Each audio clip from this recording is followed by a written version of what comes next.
بسم اللہ الرحمن الرحیم۔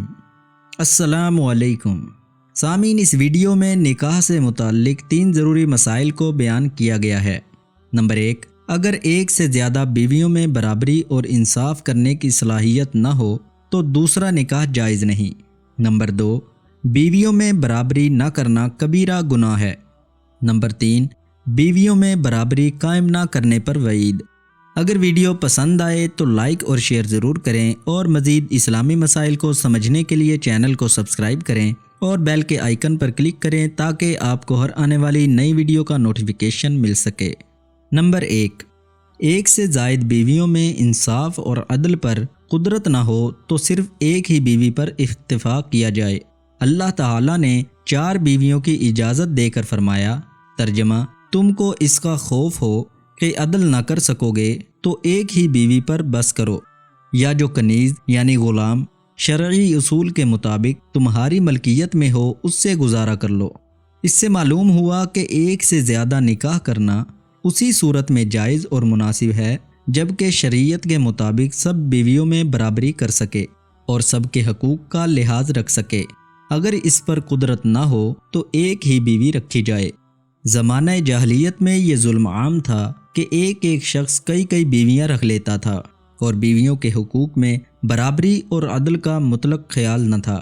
جن کی طرف زیادہ میلان ہو گیا اس کو ہر حیثیت سے نوازنے اور خوش رکھنے کی فکر میں لگ گئے اور دوسری بیویوں کے حقوق نظر انداز کر ڈالتے۔ قرآن کریم نے صاف صاف فرما دیا کہ اگر عدل نہ کر سکو تو ایک ہی بیوی رکھو۔ نمبر 2 بیویوں میں برابری نہ کرنا کبیرہ گناہ ہے۔ اگرچہ قرآن کریم نے 4 عورتیں نکاح میں رکھنے کی اجازت دی ہے اور اس حد کے اندر جو نکاح کیے جائیں وہ صحیح اور جائز ہوں گے، لیکن متعدد بیویاں ہونے کی صورت میں ان میں عدل اور مساوات رکھنا واجب ہے اور اس کے خلاف کرنا گناہ عظیم ہے۔ اس لیے جب ایک سے زیادہ نکاح کا ارادہ کرو تو پہلے اپنے حالات کا جائزہ لو کہ سب کے حقوق عدل و مساوات کے ساتھ پورا کرنے کی قدرت بھی ہے یا نہیں۔ اگر یہ احتمال غالب ہو کہ عدل و مساوات قائم نہ رکھ سکو گے تو ایک سے زیادہ نکاح کرنا اپنے آپ کو ایک کبیرہ گناہ میں مبتلا کرنے کے برابر ہے۔ اس سے باز رہنا چاہیے اور اس حالات میں صرف ایک ہی بیوی پر اکتفا کرنا چاہیے۔ خلاصہ یہ ہے کہ 4 سے زیادہ عورتوں سے کسی نے بیک وقت ایک ہی ایجاب و قبول میں نکاح کر لیا تو وہ نکاح سرے سے باطل ہو جائے گا، کیونکہ 4 سے زیادہ نکاح کا کسی کو حق نہیں، اور 4 کے اندر جو نکاح کیے جائیں وہ نکاح تو بہرحال ہو جائیں گے، لیکن بیویوں میں عدل و انصاف قائم نہ رکھی تو سخت گناہ گار ہوگا، اور جس کی حق تلفی ہو رہی ہو وہ قاضی کی عدالت میں دعویٰ کر کے اپنا حق وصول کر سکے گی۔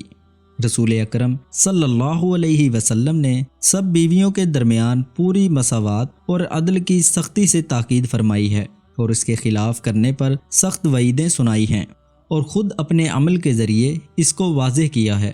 بلکہ رسول اکرم صلی اللہ علیہ وسلم تو ان معاملات میں بھی مساوات فرماتے تھے جن میں مساوات لازم نہیں، اور اسی مساوات کا نام مزاج نبوت ہے۔ نمبر 3، بیویوں میں برابری قائم نہ کرنے پر وعید۔ ایک حدیث میں رسول اکرم صلی اللہ علیہ وسلم نے فرمایا کہ جس شخص کے نکاح میں 2 عورتیں ہوں اور وہ ان کے حقوق میں برابری اور انصاف نہ کر سکے تو وہ قیامت میں اس طرح اٹھایا جائے گا کہ اس کا ایک پہلو گرا ہوا ہوگا۔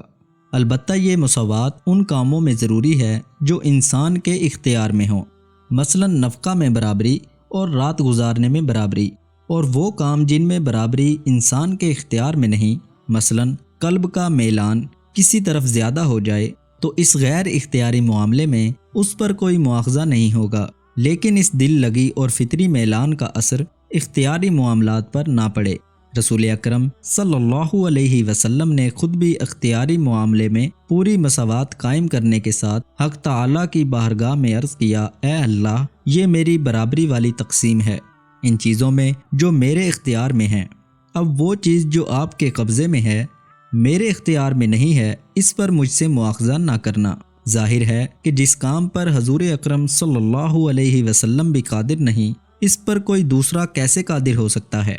اس لیے قرآن کریم کی دوسری آیت میں اس غیر اختیاری معاملے کا ذکر اس طرح فرمایا، ترجمہ: عورتوں کے درمیان تم پوری برابری ہرگز نہ کر سکو گے۔ اس آیت کریمہ میں اس بات کی طرف اشارہ ہے کہ قلب و محبت ایک اختیاری معاملہ ہے، اس میں برابری کرنا انسان کے بس میں نہیں، لیکن اگر کسی ایک بیوی سے زیادہ محبت ہو تو اس میں تم معذور ہو، لیکن دوسری بیوی سے بالکل دور ہو جانا اس صورت میں بھی جائز نہیں۔ اللہ پاک ہمیں ان تمام مسائل کو سمجھنے کی توفیق عطا فرمائے، آمین۔